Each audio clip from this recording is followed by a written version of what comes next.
La, ako'y nagulat, nagtaka, di ko alam ang nangyayari. Pinilit kong kumalma, akala ko'y nagmamay-ari. Sa puso mo ay ako, ngunit ako pala'y mali.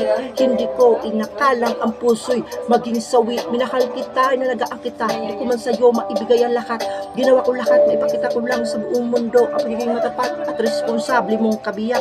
At ito'y isang patunay na di baling maghirap dahil ikaw ang aking buhay. Ngunit dumating ang panahon na wala ka na, parang bula. Ano nagawa ko sa iyong kasalanan? Di ko tanggap ang iyong pagkawala. Sumama sa iba, pinagpalit sa isang mayaman. Porkit ba ako'y mahirap? Yan bang rason para iwanan o panglabas ko na anyo ang magiging simple at pangit? Di ko talaga maintindihan ang pagkawala mo at bakit walang sagot sa katanungan. Sa nagabayan mo, o Diyos, ito di inasahang relasyong biglang nagtapos.